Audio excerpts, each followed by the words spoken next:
Parkinson रोग काफ़ी सारे लोगों के लिए नया नाम हो सकता है, जिसके कारण वे इसके लक्षणों की पहचान नहीं कर पाते हैं। इसके अलावा उनके लिए इसका इलाज कराना भी मुश्किल हो जाता है। एक रिपोर्ट की माने तो पार्किंसन रोगियों की संख्या लगभग 6.2 मिलियन है, जिनमें से 11,74,100 लोगों की मौत इसकी वजह से हो जाती है। ये आंकड़े इस बीमारी की भयावहता को बयां करने के लिए काफ़ी हैं।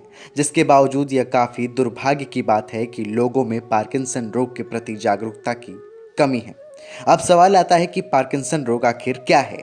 तो पार्किंसन रोग से तात्पर्य ऐसे मानसिक रोग से है जिसमें मानव शरीर में कपकपती, कठोरता, चलने में परेशानी होना, संतुलन और तालमेल इत्यादि समस्याएं होती हैं। पार्किंसन रोग की शुरुआत सामान्य बीमारी की तरह होती है, जो कुछ समय बाद गंभीर रूप ले लेती है। अब पार्किंसन रोग के लक्षण क्या हैं? तो जान लीजिए कि पार्किंसन रोग के लक्षण या संकेत अलग अलग लोगों में अलग अलग हो सकते हैं। अक्सर ये लक्षण शरीर के एक तरफ नजर आते हैं, जो उस हिस्से को खराब कर देते हैं।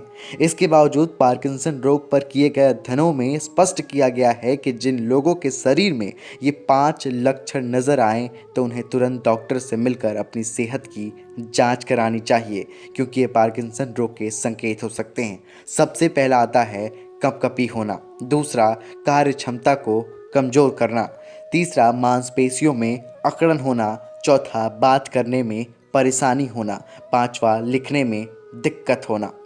अब सवाल आता है कि आखिर पार्किंसन रोग किन कारणों से हो सकता है। हालांकि अभी तक पार्किंसन रोग के सटीक कारण का पता नहीं चल पाया है, लेकिन वैज्ञानिक ने अपनी समझने के अनुसार पार्किंसन रोग के कारणों की परिकल्पना की है। उनकी परिकल्पना या इस बीमारी पर किए गए अध्ययनों से यह निष्कर्ष निकाला जा सकता है कि पार्किंसन रोग मुख्य रूप से कुछ ही कारणों से होता है, जिसमें पहला है जेनेटिक कारणों का होना, दूसरा वायरस के संपर्क में आना, तीसरा दिमाग की नस का दबना, चौथा सिर पर चोट लगना, पांचवा वातावरण का कारण हो जाना। आशीष की रिपोर्ट, एएस न्यूज़।